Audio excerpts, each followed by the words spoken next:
And my final video of the day, want to talk about something on Wolf Street and actually marketoracle.co.uk from a year ago, that one, the Market Oracle.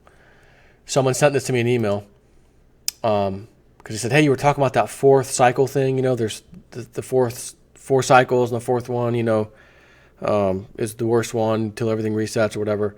He's like, but have you ever heard of the Kondrativ wave? Kondrativ wave, I think is how you pronounce that, based off the guy's last name who discovered it. Another cycle, which by chance is, I guess, about to happen or started happening as of 2016 maybe. I'll get into the article in a minute. But to give you a little pre-bonus, Wolf Street, oops, this isn't supposed to happen in a rosy credit scenario for the first time in the U.S. since the financial crisis. What might this be?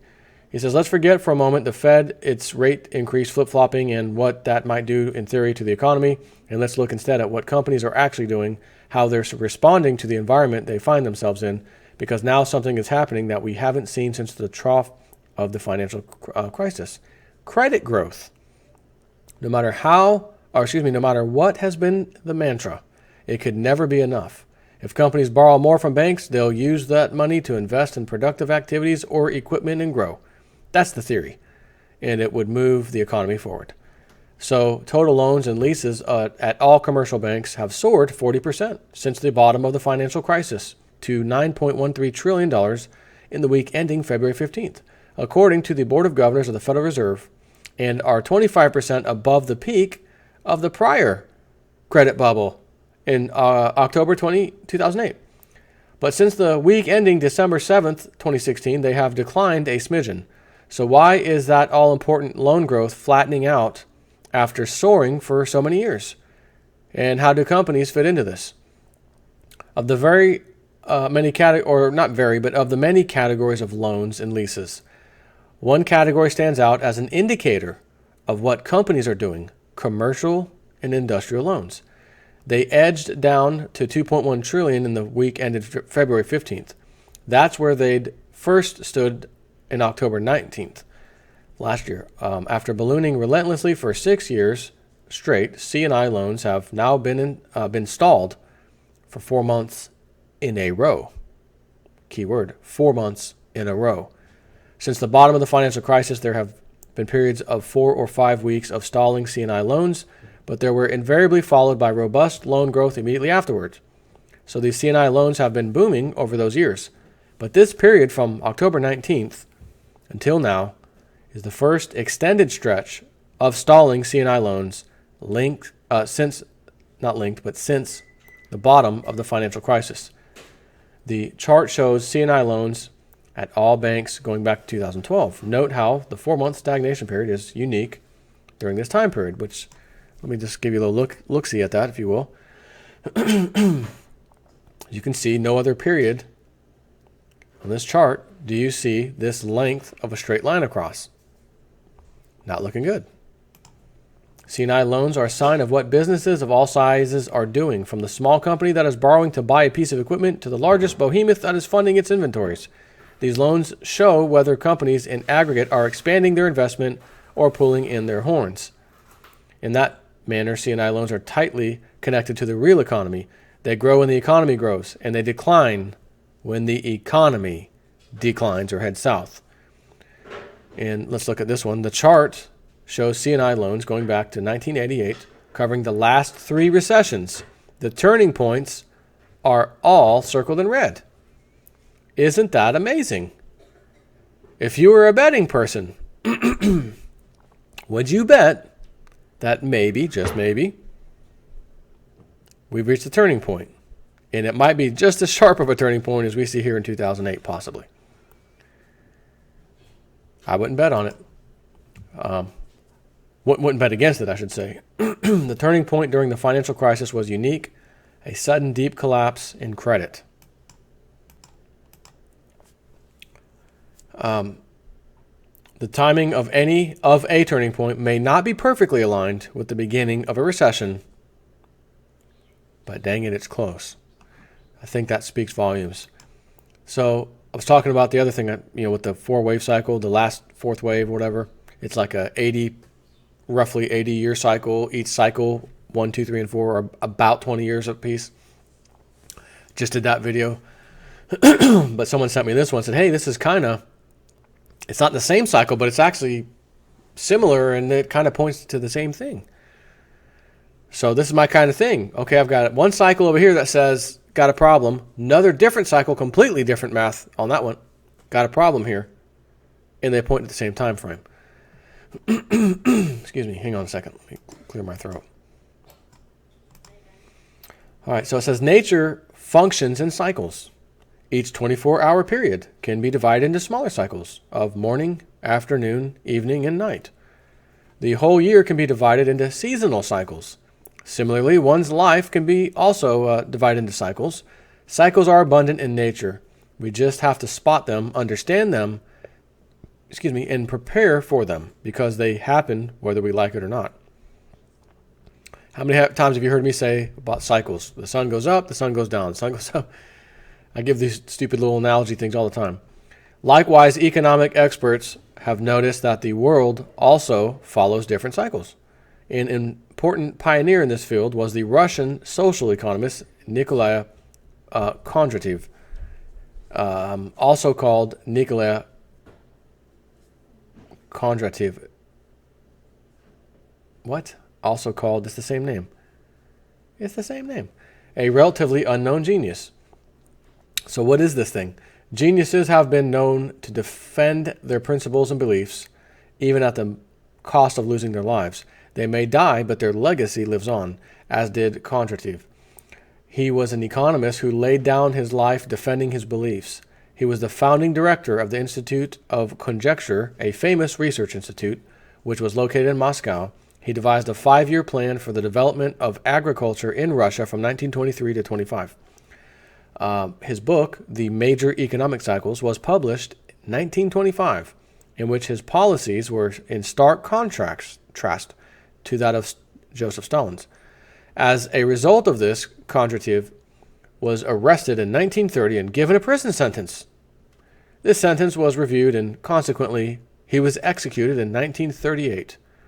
What a tragic loss of such a genius at only 42 years of age. He was executed because his research proved him right and Mr. Joseph Stalin wrong. Nonetheless, his legacy lives on, and in 1939, Joseph Schumpeter named the waves Kondratiev waves, also known as K-waves. So what are the K-waves? Investopedia defines the Kondratiev wave, or K-wave, as a long-term cycle present in capitalist economies that represents long-term, high-growth, and low-growth economic periods. The initial study by Kondratiev was based on the European agricultural commodity and copper prices. He noticed this period of evolution and self-correction in the economic activity of the capitalist nations and felt it was important to document. My kind of guy. Think like a scientist, act like a scientist, give the data, review the data, etc. Or maybe you review it first, then give it. Have a working hypothesis. It looks like I got something here. I do have something here. Share the data. Doesn't go against what our president or leader, Mr. Stalin, not necessarily socialist, but a dictator, doesn't like that. Off with his head. Thanks. You take a guy like, again, a genius, guy figures this stuff out, shares it with the world. This is fantastic data.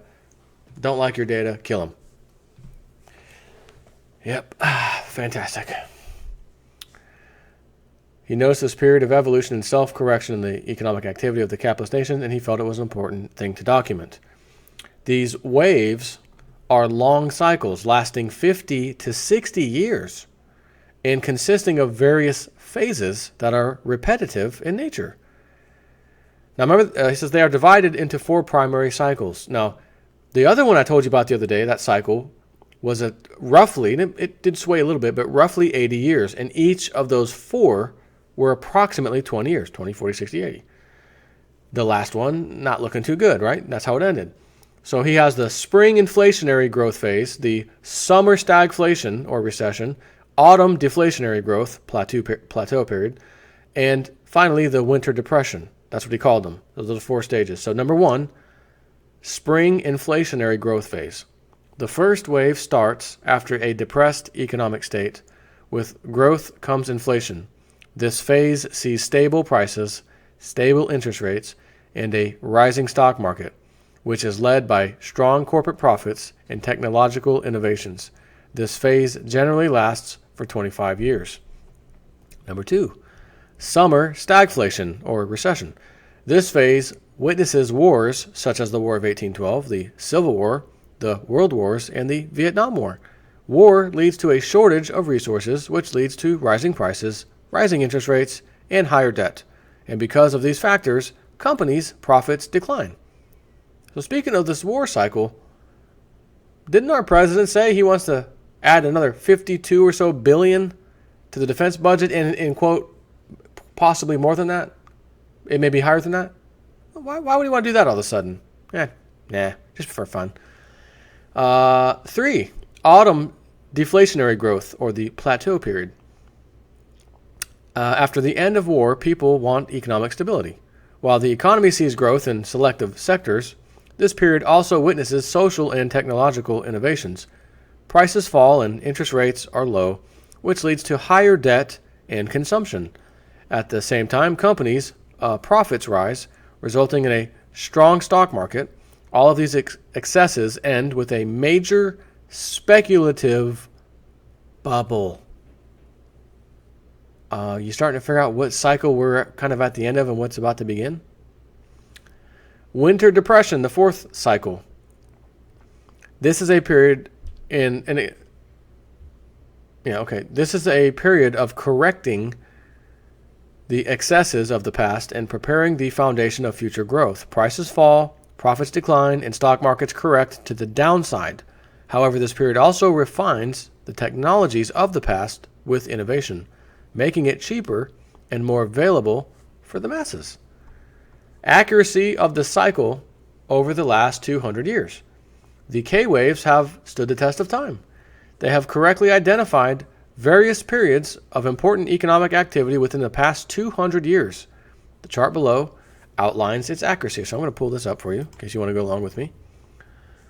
The K-waves, a schematic drawing showing the world economy over time according to the K theory or quantitative theory. Steam engine, cotton, railway, steel, electrical engineering, petrochemicals, automobiles, and then information technology. But if you notice, we're on the down part of the wave, right? PRDE, prosperity, recession, depression, and improvement. So if you look at one of the waves, which let's look at the first one in 1800 or so. Prosperity on the way up, recession at the very top starts to go down. Hang on, I got to get this phone call. Pause this real quick. All right, sorry about that. I had a phone call I had to take. And I said, well, since I kind of forgot where I was in this place, I'll just go ahead and have a couple slices of pizza while I'm at it. But I do remember prosperity, recession, depression, improvement. So down here, he says, no principles in the world is left unchallenged. Similarly, there are a few critics of the K-waves who consider it useful only for the pre-World War II era. They believe that the current monetary tools, which are at the disposal of the monetary agencies, again, such as the Fed, can alter the performance of these waves. There is also a difference of opinion regarding the timing of the start of the wave. So, in other words, there's definitely some wiggle room in here. But if you look at these, where exactly are we at? Spring, 1950, summer, autumn, winter is past 2000, and he says, to 2020 question mark, the bottom, as we head towards there, it's possible. And this is through October 2003, this one. Again, it points to later in the, actually the same exact time frame, 2020. So anyways, A closer study reveals that the cycles are being pushed forward temporarily. Any intervention in the natural cycle unleashes the wrath of nature, and the current phase of economic excess will also end in a similar correction. The K-wave winter cycle that started in 2000 was aligned with the dot-com bubble. The current stock market rise is fueled by the easy monetary policy of the global central banks. Barring a small period of time from 2005 to 7, when the mood of the public was optimistic, the winter cycle had been spent with people in a depressed social mood. The stock market rally from 2009 to 2015 will be perceived as the most hated rally and the one most laden with fear. Every dip of a few hundred points in the stock market starts with a comparison to the Great Recession of 2007 through 9. The mood excludes fear and disbelief that the efforts of the central banks have not been successful and are unable to thwart off this winter cycle as predicted by the K-waves. The winter is here and is reflected in the depressed social mood. How to weather out the brutal winter. In the last phase of the winter cycle from 2016 to 2020, which is likely to test us, the stock market top is in place, global economic activity has peaked, terrorism further threatens our lives, geopolitical risks have risen, the current levels of debt across the developed world are unmanageable, and a legitimate threat of a currency war occurring will all end with the Great Reset, he says. Gold will be likely to perform better during this winter cycle. Get in love with that yellow metal. It's the blanket which will help you withstand this winter. And again, the winter being the cycle. Conclusion. Cycles are generally repetitive forces that give us an insight into the future so we can be prepared to face it and prosper. Without excessive intervention, nature is very forgiving while correcting the excesses.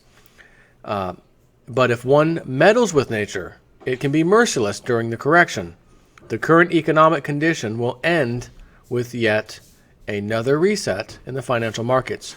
Prices will not rise forever, and a correction will take hold eventually. Until then, we follow and trade accordingly. I will suggest the necessary steps to avoid losses and prosper from market turmoil when that unfolds, etc. Trying to see when this was actually posted. If there's a date. Yeah, that's right. It was a year ago. So August 17th, 2016. When he wrote this. This was the Market Oracle site. And again, it just, everything is like pointing. Everything is pointing to over-indebtedness, massive bubbles everywhere. And when I tell you and have told you, you are going to find the deals of a lifetime when all this goes down. I'm not kidding. And those of you who played your cards right, stack some metals, precious metals. Maybe you have some cash on the side, but even if you don't, you'll be able to sell those metals for a handsome return and go buy some other assets, whether you want to maybe get into real estate or something, and you decide, well, I've always heard people complain about owning houses and the tenants and rent and them destroying the houses, and I got to pay for everything.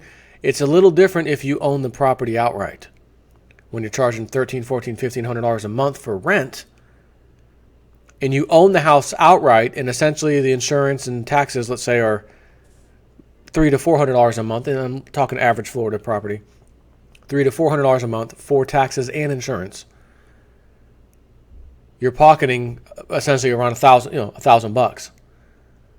If you had 3 or 4 of those properties, that's a nice little return income, isn't it? And then at some point in the future, when you decide it's really time to retire, I don't want the rental income, I'm just going to sell all the houses. Get rid of it, take a nice lump sum payment. When everything clears up in the economy, if you will. When the next reset is done and over with and we get past that or whatever. You might just say, I don't want to mess with real estate. I just want to buy all my stuff outright. I own a house. It's paid for. I don't need a lot of money to live on, and I'll be fine anyways. I don't want to do all that stuff. Except have the silver and gold on the side to sell and make a huge profit for when this happens. I've always been on the opinion, I'm not here to make huge profits of gold and silver. I don't tell you, go get it because you're going to be filthy rich. It's only to protect your wealth. These items cannot go to the price of zero. Takes way more money to get them out of the ground. Nobody's going to work for free.